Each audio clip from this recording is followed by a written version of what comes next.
Assalamualaikum warahmatullahi wabarakatuh. Apa kabar anak-anak kelas 5? Ibu harap kalian dalam keadaan sehat walafiat, sehingga kita dapat belajar pada pembelajaran kita hari ini. Yuk, sebelum kita belajar, marilah kita berdoa agar diberikan kemudahan dan kelancaran pada pembelajaran kita hari ini. Berdoa mulai. Hari ini kita akan belajar tema 7 peristiwa dalam kehidupan, subtema 2 peristiwa kebangsaan seputar proklamasi kemerdekaan, pembelajaran 2. Tujuan pembelajaran kita hari ini: 1. Melalui kegiatan menyimak, siswa dapat menemukan 3 contoh perubahan wujud benda mencair dengan benar. 2. Melalui kegiatan mencoba, siswa mampu menjelaskan tentang perubahan wujud benda mencair dengan benar. 3. Melalui kegiatan diskusi, siswa menceritakan peristiwa sebelum dan menjelang proklamasi.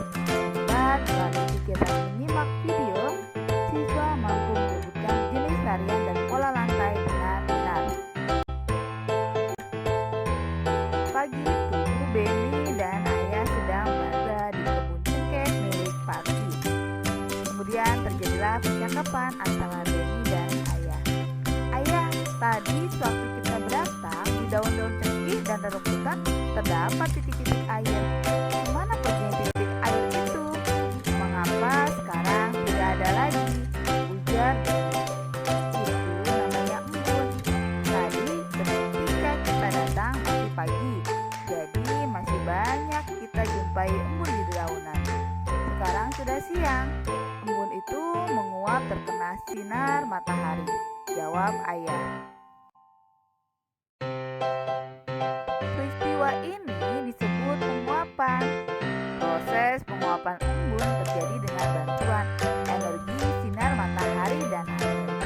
Akibat panas dan sinar matahari, air menguap menjadi uap air, ujar Ayah. Oh, begitu ya, jawab Benny. Energi panas atau kalor memiliki peran utama dalam proses penguapan tersebut. Energi panas dapat mengubah suhu benda dan dapat mengubah wujud benda, jawab Ayah. Selain menguap, perubahan wujud benda yang disebabkan oleh kalor adalah cair. Mari kita mencoba percobaan berikut ini. Yaitu tujuannya adalah untuk mengamati perubahan wujud pada benda. Alat dan bahan yang kalian siapkan yaitu es batu, lampu, palu, atau martil. Cara kerjanya: 1. Siapkan alat dan bahan. 2. Pecahkan es hingga berukuran kecil-kecil. 3. Letakkan beberapa potong es di mangkuk. 4. Letakkan es tersebut di bawah panas terik matahari. 5. Biarkan es selama 5 menit. 6. Amatilah perubahan pada es tersebut. Setelah kita amati, ternyata pecahan es yang berukuran kecil-kecil yang kita letakkan ke dalam mangkuk saat terkena sinar matahari selama 5 menit, maka es batu tersebut akan mencair. Apa itu mencair? Mencair adalah perubahan wujud benda dari padat menjadi air. Berdasarkan hasil percobaanmu, tuliskan kesimpulannya pada buku BDR kalian ya. Peristiwa perubahan wujud benda padat menjadi cair karena adanya pemanasan atau kalor disebut mencair. Contoh lain, peristiwa mencair sebagai bentuk perubahan wujud benda karena kalor atau panas adalah sebagai berikut. 1. Mentega yang kita panaskan. 2. Logam yang dipanaskan dengan suhu tinggi, maka logam tersebut juga akan mencair. 3. Lilin yang dipanaskan. 4. Coklat yang didiamkan akan lama-kelamaan akan menjadi cair. Banyak informasi penting yang kita dapatkan dengan melakukan percobaan. Nah, Masih ingatkah cara mencari informasi penting dari bacaan? Tentu saja, informasi penting dalam bacaan dapat kita cari dengan membuat pertanyaan dan menjawabnya. Berikut ini cara mencari informasi penting dari bacaan. Yang pertama, membaca teks bacaan dengan cermat. Kalian baca teks bacaan tersebut dengan cermat. Yang kedua, membuat peta pikiran tentang pertanyaan dan jawaban yang merupakan informasi penting dari bacaan. Dan yang ketiga, menggabungkan jawaban dari pertanyaan menjadi suatu simpulan bacaan. Banyak peristiwa terjadi turut mengiringi peristiwa pembacaan teks proklamasi. Peristiwa yang terjadi menjadi catatan sejarah penting bagi bangsa Indonesia. Peristiwa menjelang dan sesudah pembacaan teks proklamasi. Setelah mendengar berita Jepang menyerah kepada sekutu, bangsa Indonesia mempersiapkan dirinya untuk merdeka. Perundingan diadakan di antara para pemuda dengan tokoh-tokoh tua maupun di antara para pemuda sendiri. Walaupun demikian, antara tokoh pemuda dan golongan tua sering terjadi perbedaan pendapat. Akibatnya terjadilah peristiwa Rengas Dengklok. Pada tanggal 16 Agustus pukul 4 waktu Indonesia Barat, Bung Hatta dan Bung Karno beserta Ibu Fatmawati dan Guntur Soekarno Putra dibawa pemuda ke Rengas Dengklok agar tidak terpengaruh oleh Jepang. Tujuannya mendesak golongan tua untuk segera memproklamirkan kemerdekaan Indonesia. Setelah melalui perdebatan dan ditengahi Ahmad Subarjo, menjelang malam kedua tokoh Bung Hatta dan Bung Karno akhirnya kembali ke Jakarta. Rombongan Soekarno-Hatta sampai di Jakarta pada pukul 23 waktu Indonesia Barat atau jam 11 malam. Soekarno dan Hatta setelah singgah di rumah masing-masing, lalu bersama rombongan lainnya menuju rumah Laksamana Maeda di Jalan Imam Bonjol nomor 1 Jakarta, tempat di mana Ahmad Subarjo bekerja. Di tempat itu mereka akan merumuskan teks proklamasi kemerdekaan Indonesia. Perumusan sampai dengan penandatanganan teks proklamasi kemerdekaan baru selesai pada pukul 4 dini hari pada tanggal 17 Agustus 1945. Pada saat itu juga disepakati bahwa teks proklamasi akan dibacakan di halaman rumah Insinyur Soekarno di Jalan Pegangsaan Timur nomor 56 Jakarta pada pukul 10 waktu Indonesia Barat. Adapun peristiwa setelah dibacakan teks proklamasi kemerdekaan yaitu penyebaran berita proklamasi kemerdekaan 17 Agustus 1945. Para pemuda menyebarkan berita proklamasi melalui berbagai cara, antara lain menyebar pamflet, mengadakan pertemuan, dan menulis pada tembok-tembok. Wartawan kantor berita Dome yang sekarang disebut dengan kantor berita Antara, Syahrudin, berhasil menunjukkan teks proklamasi dan diterima oleh Kepala Bagian Radio Waidan B. Palenewen. Teks proklamasi tersebut kemudian diberikan kepada F. Hus untuk segera disiarkan melalui radio.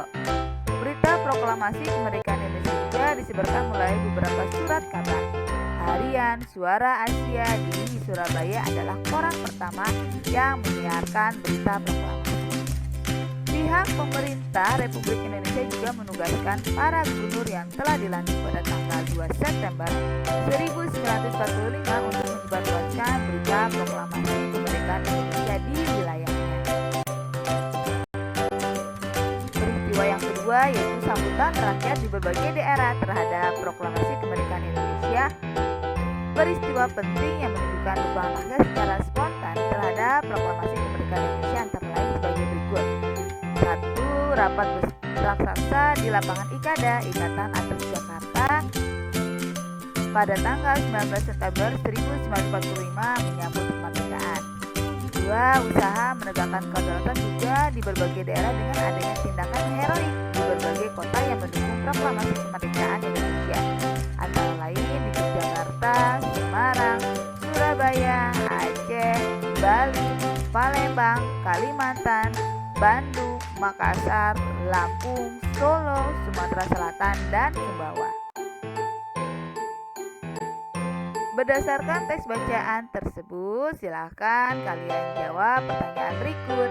1. Kapan peristiwa Rengas Dengklok terjadi? 2. Siapakah yang diamankan pada peristiwa Rengas Dengklok? 3. Siapakah yang mempelopori peristiwa Rengas Dengklok? 4. Apa yang terjadi di Rengas Dengklok?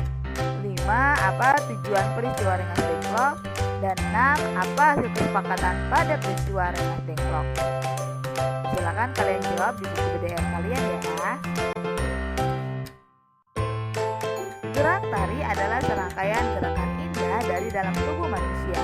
Penampilan gerak tari akan terasa lebih indah jika ada iringan musiknya. Musik dan tari merupakan satu kesatuan yang tidak dapat dipisahkan. Musik dapat mengatur tempo gerak sebagai penyiring, memberikan suasana, dan sebagai ilustrasi untuk mempertegas ekspresi gerak. Selain musik atau iringan tarinya, keindahan gerak tari juga dapat dilihat dari pola lantai saat menari memperagakan gerak tari. Tahukah kalian apa yang dimaksud dengan pola lantai? Pola lantai adalah garis-garis di lantai yang dilalui oleh penari dari perpindahan tempat satu ke tempat lainnya pada saat melakukan gerak tari. Menurut jenisnya, ada 3 bentuk karya tari yang perlu kalian ketahui. Ada bentuk karya tari tunggal, karya tari berpasangan, dan bentuk tari kelompok.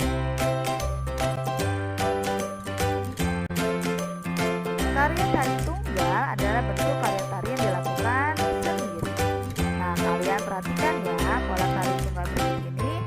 Nah, dari pola tari tunggal ini kita dapat melihat bahwa pola lantai yang biasanya digunakan oleh tari tunggal berbentuk pola lantai lurus, vertikal atau horizontal, di mana penarinya ini akan bergerak ke samping, kiri kanan, ataupun ke atas dan ke bawah. Yang kedua adalah pola bentuk tari berpasangan. Pada bentuk tari berpasangan adalah tarian yang dilakukan secara berpasangan, ya, biasanya dilakukan oleh 2 orang penari.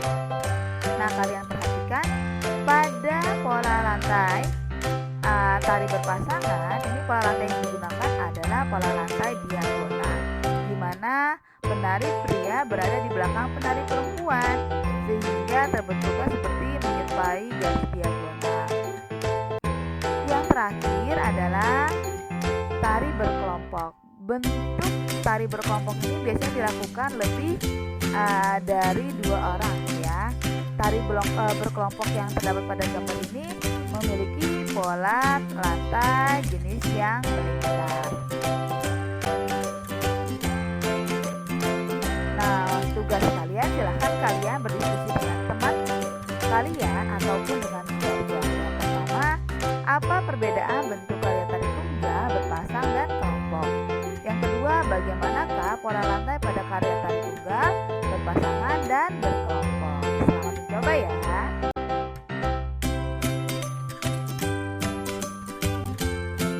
Demikian pembelajaran kita hari ini. Terima kasih. Wabillahi taufiq wal hidayah. Wassalamualaikum warahmatullahi wabarakatuh. Tetap semangat belajar dari rumah. Bye bye.